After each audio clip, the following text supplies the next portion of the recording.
When you think about design, it really is thinking about possibility. It is looking at the reality that outcomes are everywhere, and in every situation and scenario, I am a designer.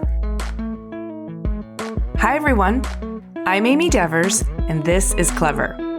Today, I'm talking to Antionette Carroll.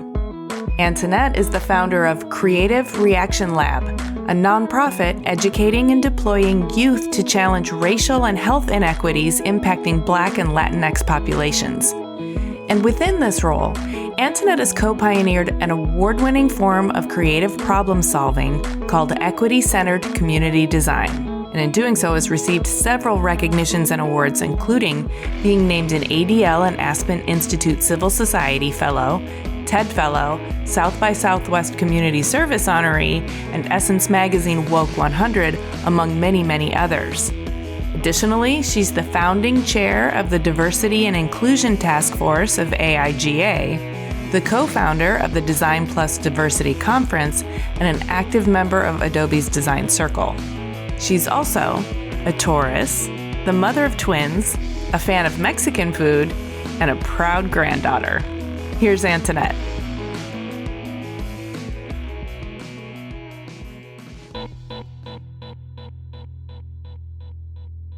My name is Antionette Carroll, and I am based in St. Louis, Missouri.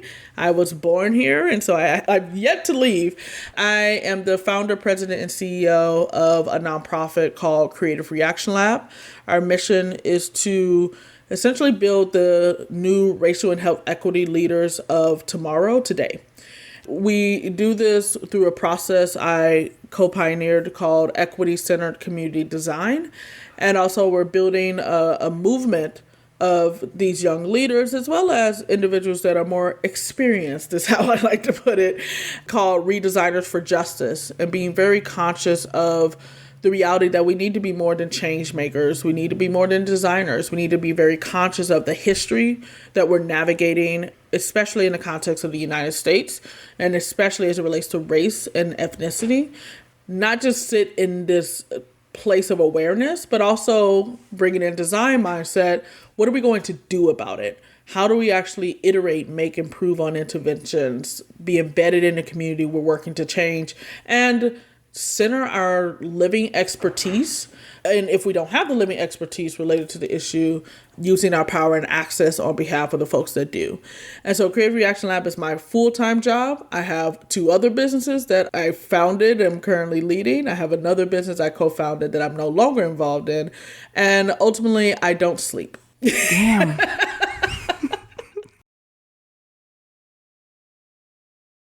That is a lot, and that is a lot of very important work, and I want to talk to you all about that. But before we get into the mechanics and the purpose that you're so dedicated toward, I really want to understand you as a human. And to do that, I like to go back to the beginning. So you're born and raised in St. Louis, Missouri. Can you tell me a little bit about your childhood and what kind of kid you were and your family dynamic and all those things that sort of activated your young mind? You know, it was interesting. I was talking to my sister about this the other day, as well as some of my best friends. And growing up, I was known as the lazy kid.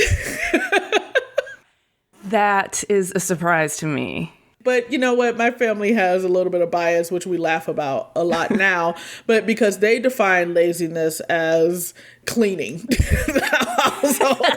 So they were like, you won't clean anything. My grandmother always used to say to me that I'm not trying to teach you how to clean homes. I'm trying to teach you on how to essentially pay for people that clean. And I know that sounds weird to say, but I grew up in poverty. My goal and my family goal was to make $10 an hour. Like that, in my family, if you made $10 an hour, you officially have made it when I was growing up. My family were either restaurant workers or they were housekeepers. My grandmother that told me this worked at Holiday Inn for almost 30 years. And as soon as she had to have surgery on her knee, they fired her. You know, my great grandmother used to clean affluent white homes and did it up until she could no longer essentially care for herself. Not until she retired, but no longer until she could care for herself. And so when my grandmother was telling me this, it was essentially telling me that she wanted me to accomplish more than what my family had been able to do so far. So her stress on chores was, this is the discipline you need in order to achieve more than we have been able to. Actually, my grandmother's anti-stress on chores, so it was everyone else telling me I was lazy. I misunderstood. Okay, so your grandmother was giving you freedom to let your mind do the heavy lifting, to do all that hard work. Yeah, okay, I got it. Because I was raised by my grandparents, even though my parents were and still are in my life, I was actually raised in the home of my grandparents. And I was essentially, and still now, I'm still a combo of the oldest sibling, but also was raised as an only child. And that's a very interesting dynamic. While my external family will say, Antionette's lazy, my grandmother knew that like I was actively involved in school. I started so many clubs in high school. It's not even funny. I've been working since I was 11 years old, and I was a straight A student. So I was like the opposite of lazy for some people, but in most of my family, they viewed me as you need to do more, you need to do different because of what they essentially had only seen in front of them, essentially across the generations in my family. So how did you, as a young child or an adolescent, connect those disparate narratives about yourself? It took me a long time for that. At one point, I'm a Taurus, so we're stubborn and we're... Oh, I feel you. We move mountains, but we do it slow. Yeah. And we're very bullheaded, and we're like anti-trusting and trusting at the same time.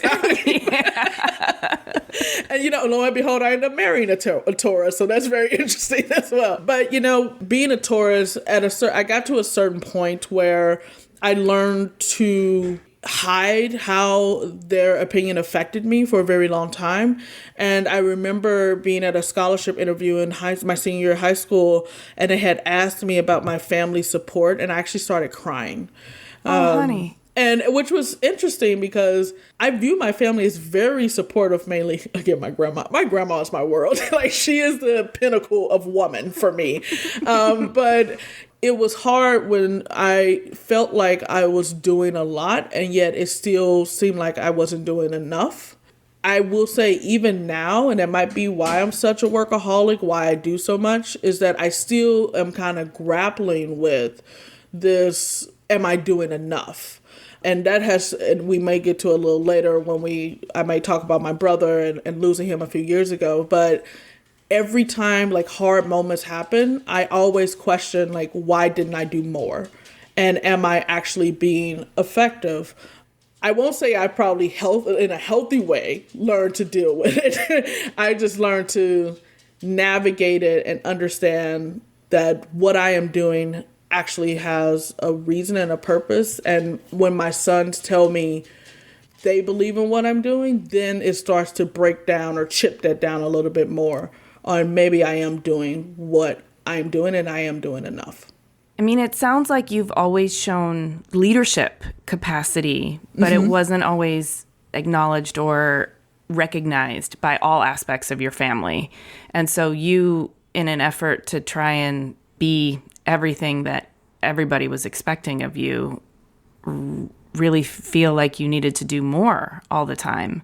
But now as an adult with children, this is what I recently came to terms with, is that I can't do everything. So I really need to be conscious of how I spend my energy, and I need to spend that energy in the most effective ways.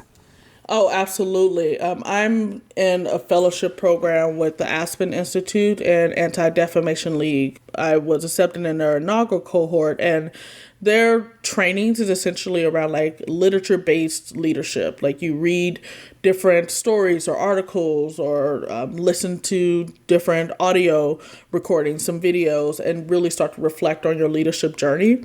And it was December 2019 when I first started the program. They had us read a poem called The Bell Stand. In that poem, the writer was talking about how he created this quote unquote perfect bell stand, and the king came and asked him, like, how were you able to accomplish this amazing feat?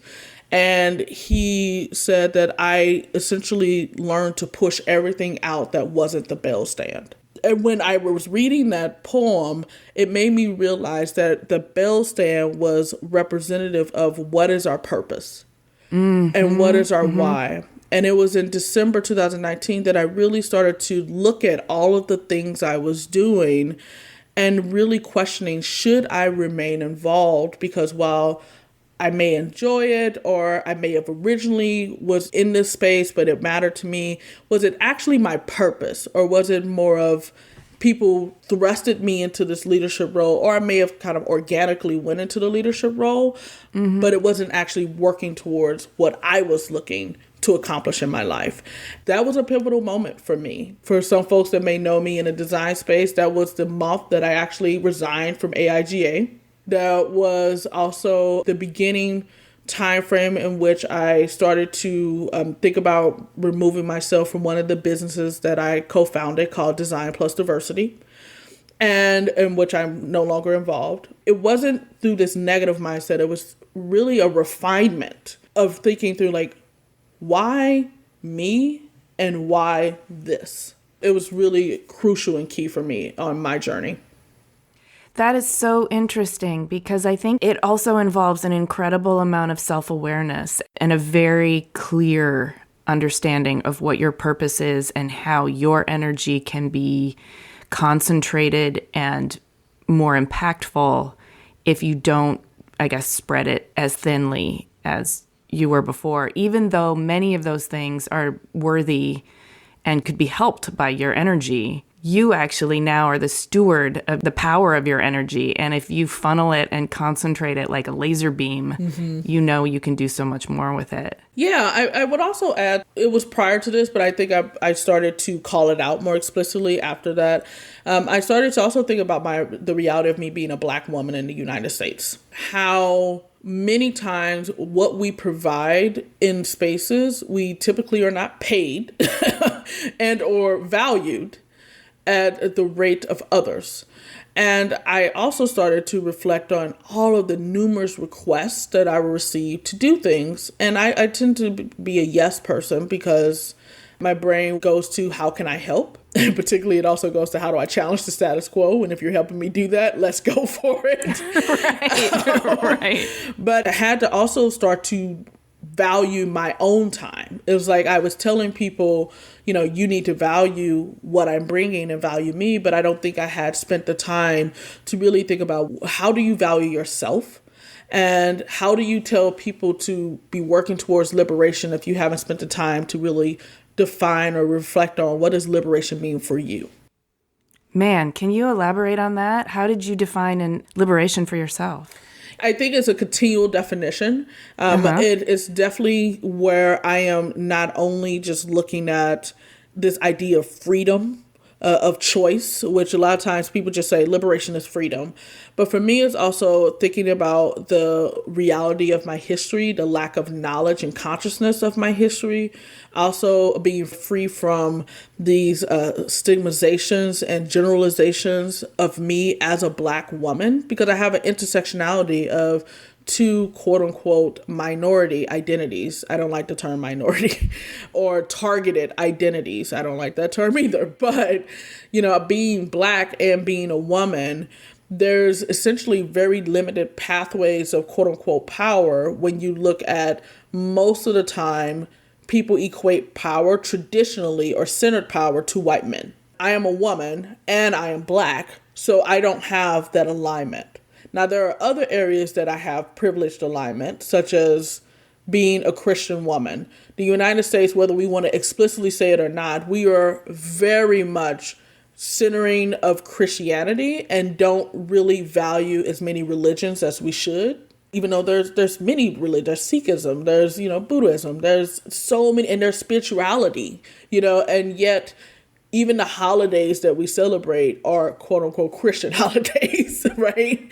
And jobs. And so there are some privileged identities that I have, but when I had to reflect on my idea of liberation, I started to look at the identities that most people would view as negatives, but I view them as superpowers. being a Black woman in the United States, I have learned to create something out of nothing every single day.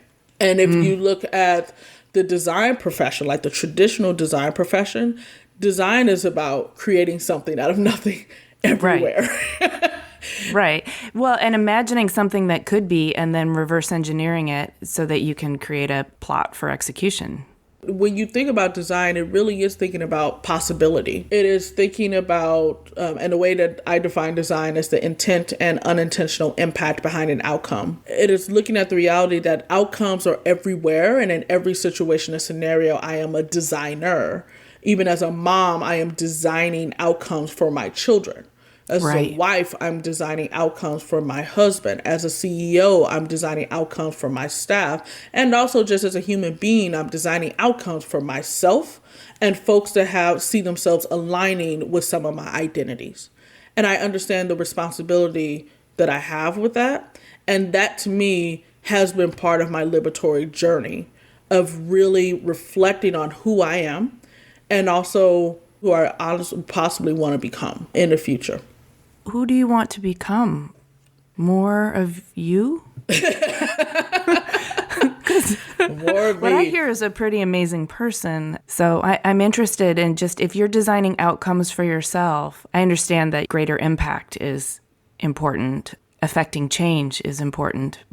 But I'm really curious about how you think your identity is evolving.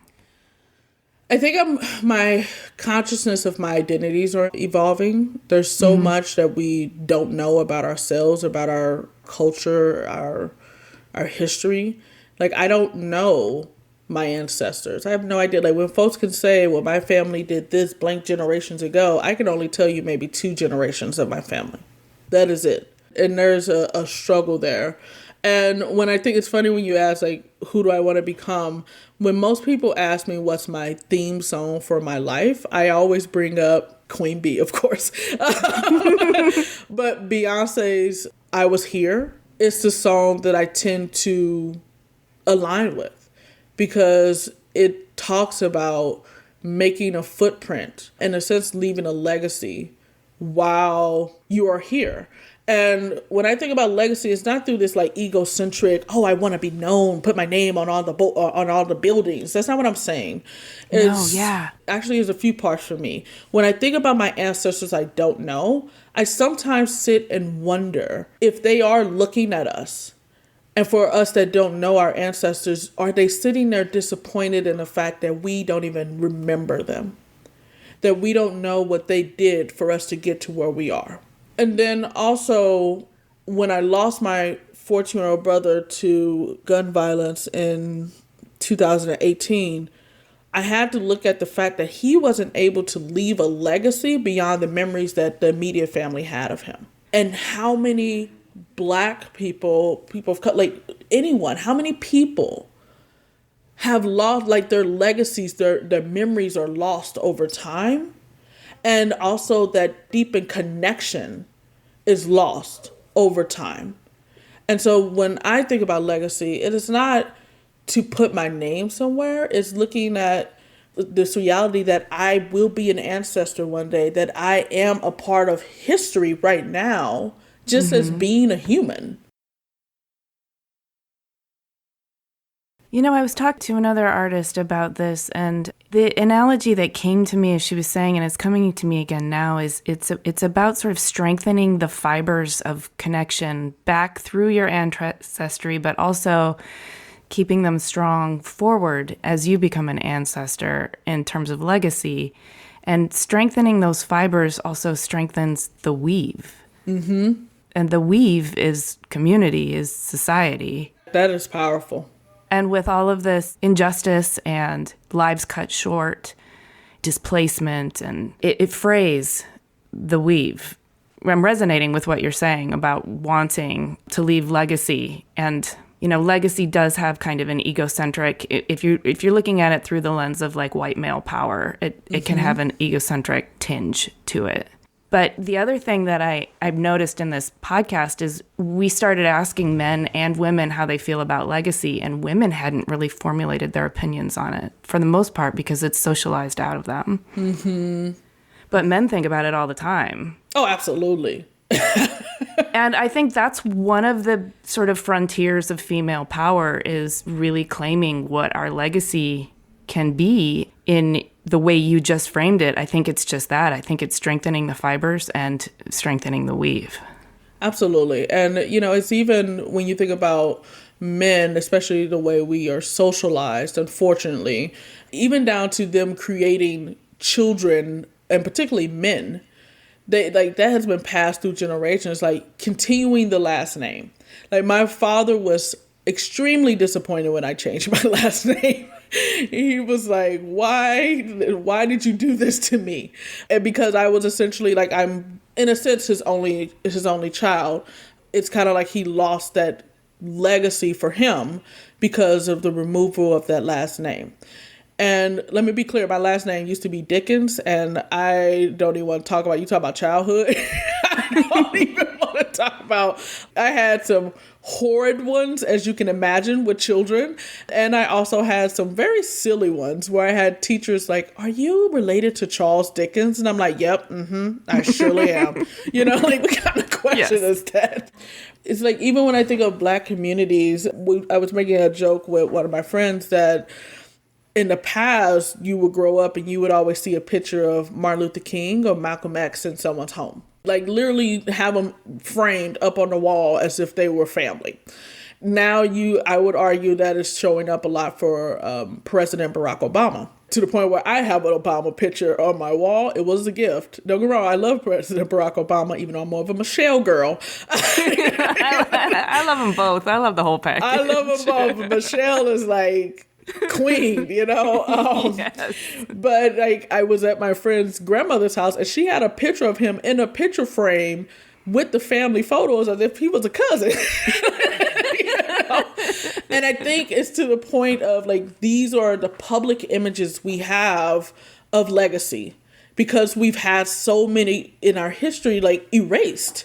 Growing up, and I had to talk to my grandmother about this, like, the neighborhood my family actually grew up in no longer exists. It was a product of displacement and gentrification. Boeing, actually the company Boeing had acquired the company that originally was on that site. My grandmother, like, it was called Robinson. Most people have never heard of Robinson now. It's become one of those Black neighborhoods that were acquired for growth of society, and the history is lost.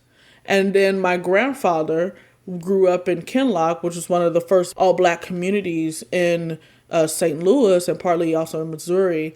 And that neighborhood now has been so divested and just, honestly, I would argue, lack of investment. It's become a ghost town. And again, the history and the legacy is lost. And then as my kids grow older, they're not going to know about Robinson unless I mention it. They're not going to know about Kinloch unless I mention it. When you think about the telephone game, as generation goes on, more and more we are disconnected from our own heritage, which is, in a sense, kind of a continual walking around, at least for me, of loss that I'm constantly grappling with. Yeah, it's a little bit like society is erasing that tethers you to your own heritage. And telling folks to assimilate to someone else's. Assimilate to what, though? Like, white supremacy. Yeah, of course. White supremacy. First of all, I don't want to live with all white people. Mm-hmm. Like, that would be terrible. Tell me more about this. That would just be awful. But I understand that white supremacy is this sort of continual erasure, devaluing, and gaslighting of several groups of America that make up America. So and economic as well. So I want to be economic, clear. Yeah, for sure. Yeah, because I know we talk about white supremacy a lot, and especially in my work, I'm always talking about white supremacy. But we've done work with global clients, and they're like, "Well, we don't have white supremacy." I'm like, one, you do. It also shows up in other ways, such as caste systems. When we think about economic status, How many times have we heard now even the problematic language of developing nations as if people weren't already there? Or in the United States, when we say when this country was founded, let's be clear, there was already people here. It was stolen. Okay.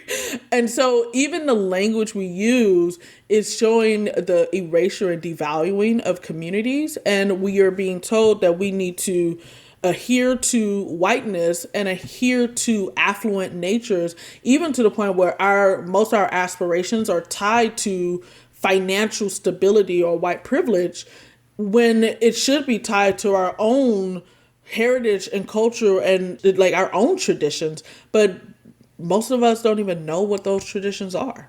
You're doing really interesting and powerful work with Creative Reaction Lab, and you are empowering the legacy makers of tomorrow. Can you talk to me about your work in Redesigners for Justice and the equity-centered community design framework for problem solving that you co-pioneered?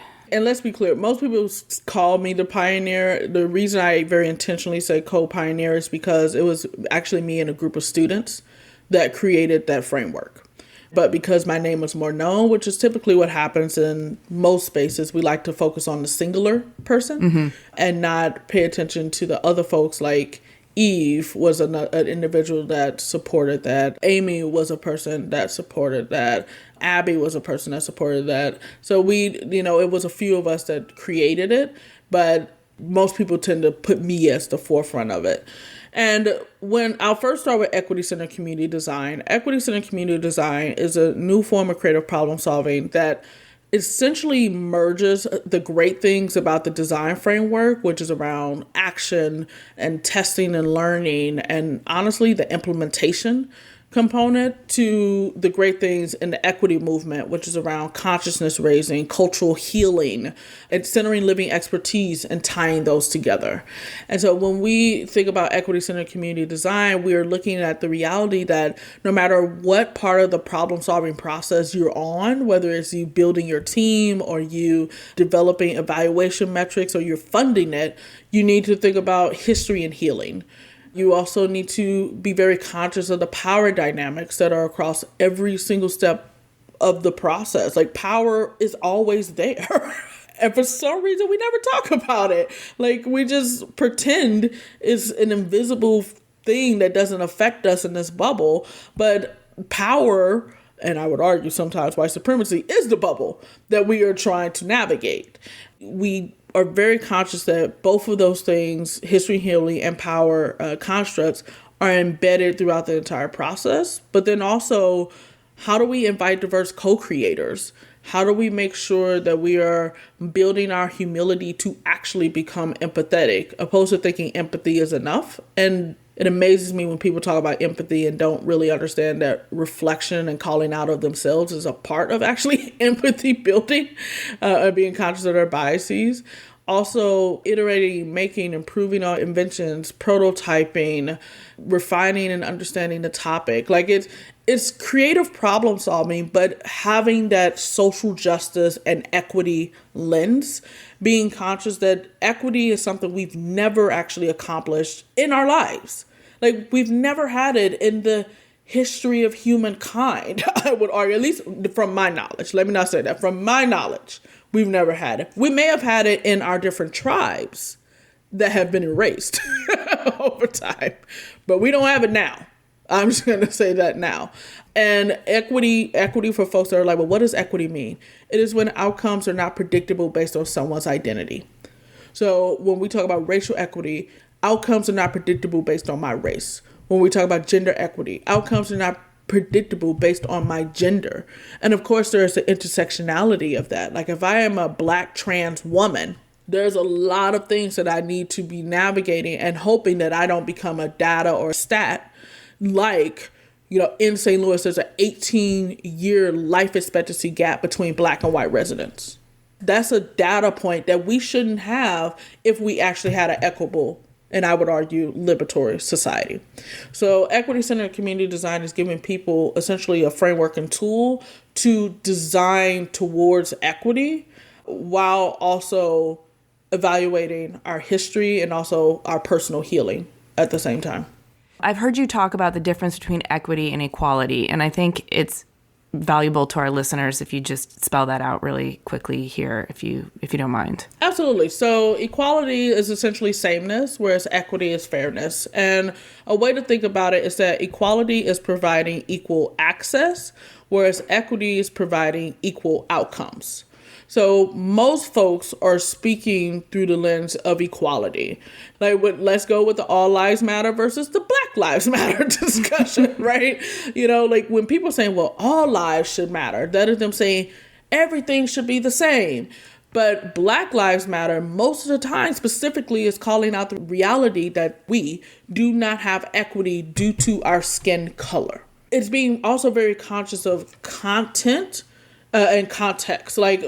As a Black woman, I am automatically being born into today's society behind a white woman or a white man. They automatically have associated privileges that I don't have. Even the basics of, I remember growing up, nude was not what you all are seeing now with nude. Okay, now people are trying to be more inclusive and show more colors with nude. Nude was white skin.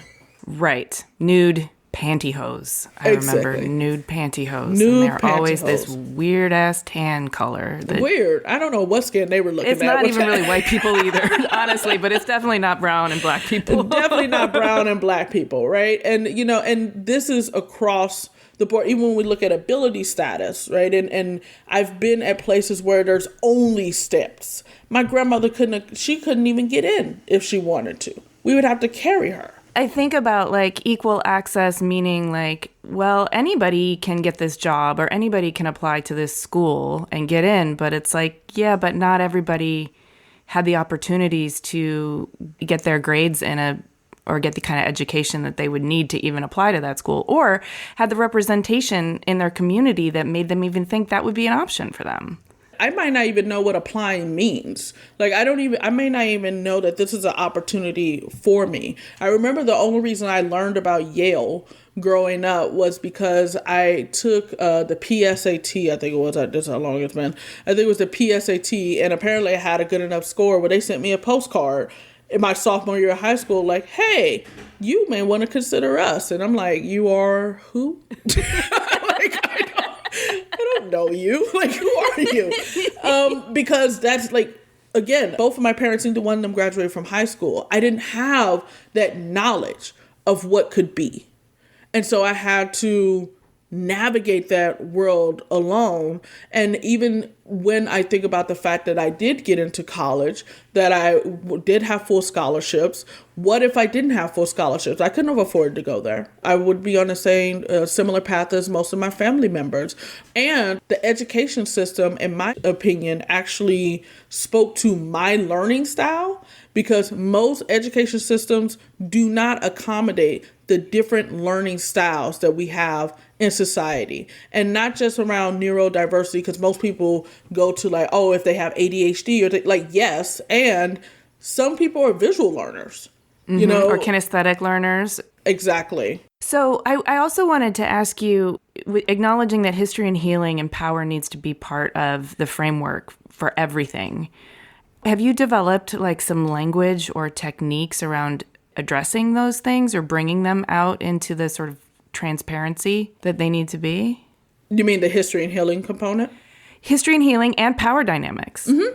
At our organization, so we didn't just come up with the framework and then sent out a field guide and say, live your best life. I wish you the best. Every single day we are coming up with new activities, prompts, processes for folks to bring this into implementation or into action. So when we think about power, we have an activity called Power Spectrum, where people are reflecting on things that give them power and things that take power from them. And how does that show up in their lives? We have all that power analysis, where people are analyzing their power within the environment or the team they're working, as well as analyzing their power again in life. When we think about history and healing, some of it is more activity, some of it is more intentional design. Asking people what they need in the planning is a form of actual healing because they many times are not asked to be involved. Like even the basis of asking, it seems to not happen. When we think about history, we are many times looking at like old stories of videos of things that, in my case, that happened in Black history that I was not aware of and am very ignorant about, but then also have a reflection on what has that learning actually meant for me. You know, has learning about this led to more trauma? And also being conscious that there's times in which we've gotten it wrong. You know, there's times in which we've had groups come together where it was youth and adults, intergenerational, working together. And what we found is that particularly white individuals would then look to the younger people of color and say, give me the answers, not realizing that they are creating harm. That started to become times where I would actually explicitly say to folks, do not look for people to educate you. That is your job. Google is free. If people want to educate you, that is their choice. But you first have to build at the speed of trust before you can even get to that point. And so it's being very self-aware, as you mentioned earlier, on what you need yourself and also what you are willing to provide. I made a choice years ago that I would be fine with educating. And sometimes I just don't be in the mood. But Right. like, sometimes exhausting. I just don't want to be in the mood. It is exhausting. But then there's times in which I will take the time to educate. Like I remember being in, I think it was a Lyft. I don't remember what city, but I was in a Lyft. And for some reason, this Lyft driver decided to start speaking about, he was a white man, that he was married to a Black woman and that he cares about safety and gun rights is important and, you know, yada, yada, yada. And I'm sitting here thinking in my head, why are you talking to me? Why are we talking about this at all? And then my head went to, I could either not talk to you and let that mindset continue and perpetuate, or we can have a dialogue.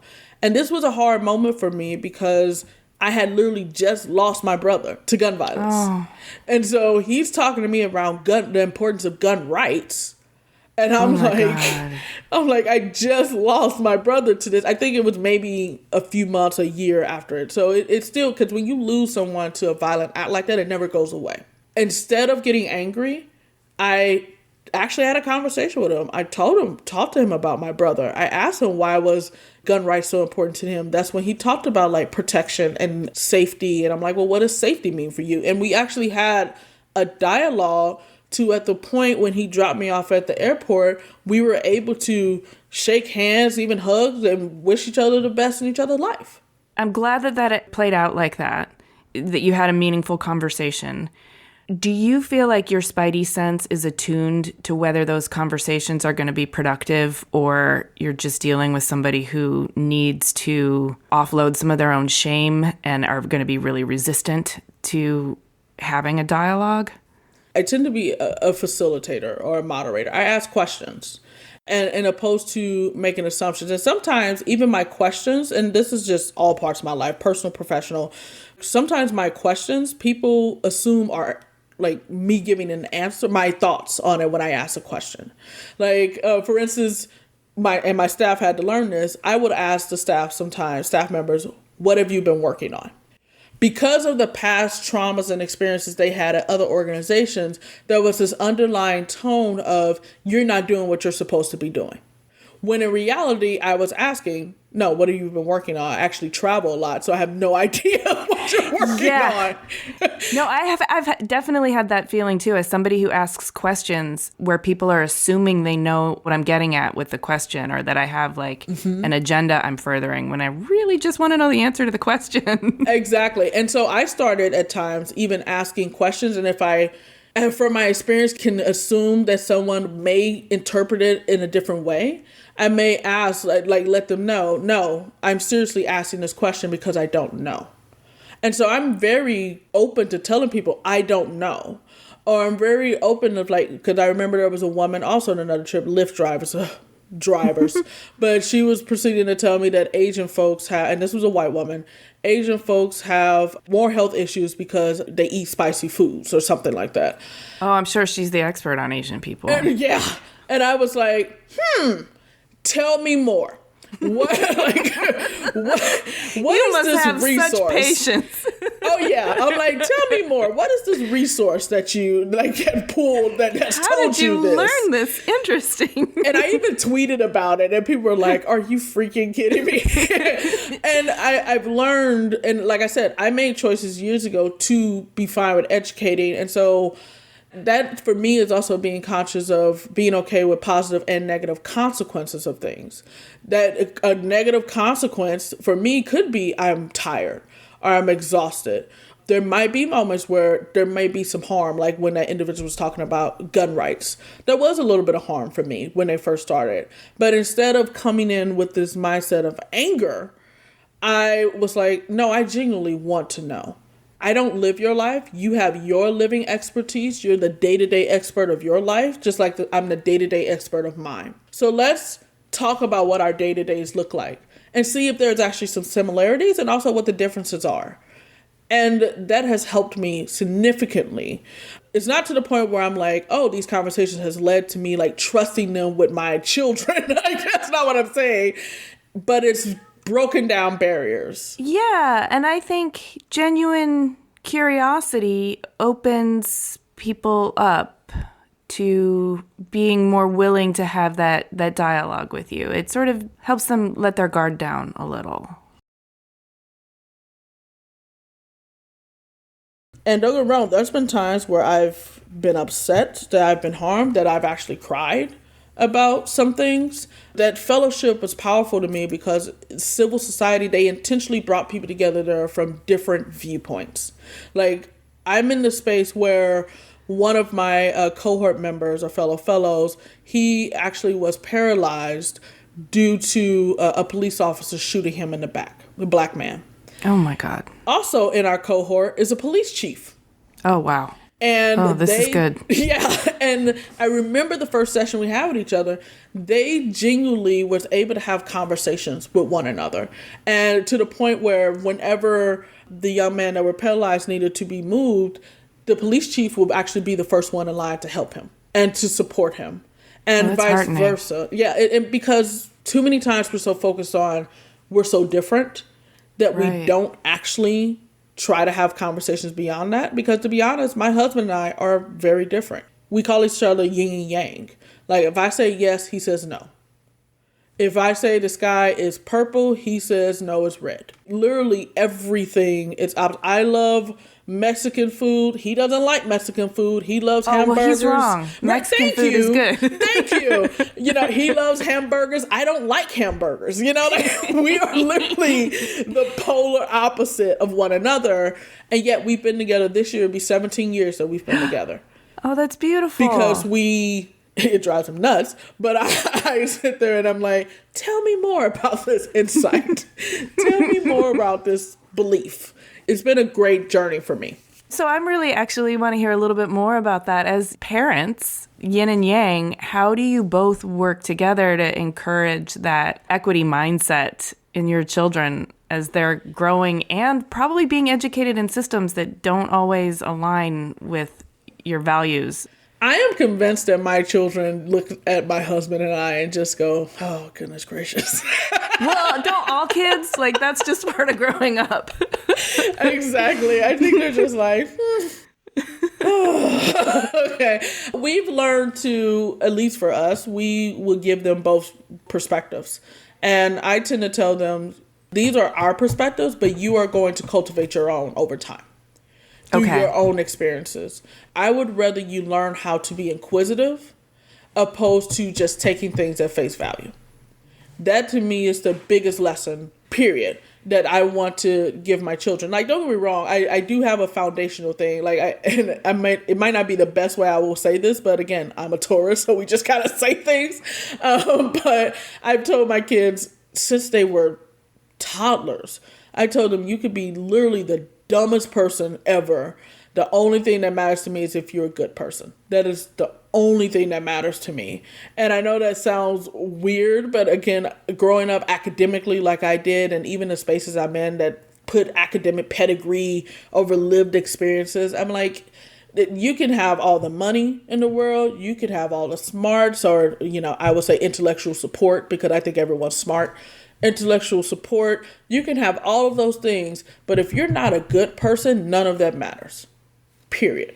I think that's really important that your message is so clear. I know growing up, it was really confusing between, is my character being approved of here, or is it just the good grades I got? Or, when I did something that was potentially breaking a rule at school, but it was for the right, for the cause of being a good and just person, I'm not sure I always got the validation or the reinforcement on my character. And your kids are probably really feel valued. And I think that's beautiful. And they also probably feel like they have the freedom. You talked about freedom in the beginning, the liberation to unfold, like have their lives and their identities unfold and blossom as they will.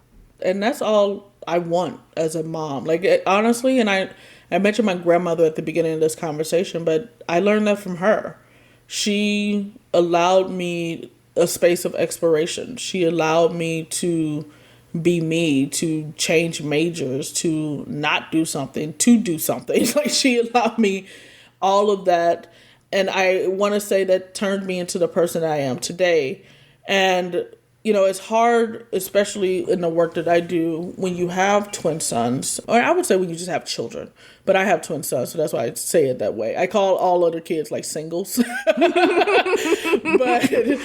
when you have just children, individually wrapped. Yeah, individually wrapped. But I got a good, nice package. But when you are doing this work, it is hard at times to really decide on how much do I give you? How much do I tell you? What do we converse about? What do we dive deeper on? Because I remember when the uprising in Ferguson began in 2014, they had just announced that Darren Wilson was not going to be indicted. And I started crying because I was watching it on my computer. And my son came up to me and he said, Mom, what's wrong? And I was like, well, a young boy was killed. And then he said, well, Mom, why didn't they just call the police? When he said that was so hard for me because I didn't know how to tell him that as a Black boy, he is automatically devalued and at risk. And also, because in some communities we have what we call the talk of safety, essentially. And my brain went to how do I give him the talk of safety without limiting his freedom? Yeah. And without taking away his liberation just by trying to make him survive. I think it's something I'm still trying to figure out. I remember when I was traveling a lot, prior to COVID-19, I think my record was I was out of town 124 days a year. A lot. I remember going to my sons and asking, how is this affecting you? I know it's hard because Mom's gone a lot. And same son said to, he's more the emotional one. He said to me, he was like, Mom, it's okay because I know you're trying to save the world. Oh. And then I kid you not, this goes full, so it's still happening this Christmas because we celebrate Christmas. He created a piece of art for me. He's a budding artist. I'm convinced he's going to be the best designer ever. But he created a piece of art for me that was a hand-lettered piece. And it said, in the world we live on called Earth, full of racism, there's a person called Antionette Carroll. But in my eyes, Mom, she fights and protects the world and stops racism. Oh my God. And that to me showed that I was doing something. You're doing something right. And that is, you had mentioned earlier on, when me figuring out, am I enough? Things of that nature, those small moments like that have started to chip away more and more and helping me find my liberation. We're going to end there because that was just a very powerful soundbite. But in the spirit of legacy, can we give a formal thank you to your grandmother? Absolutely. Now, her name is Gertrude Priscilla Jackson. Maiden name was Helms, even though she don't like claiming that one. And she don't like claiming Priscilla either.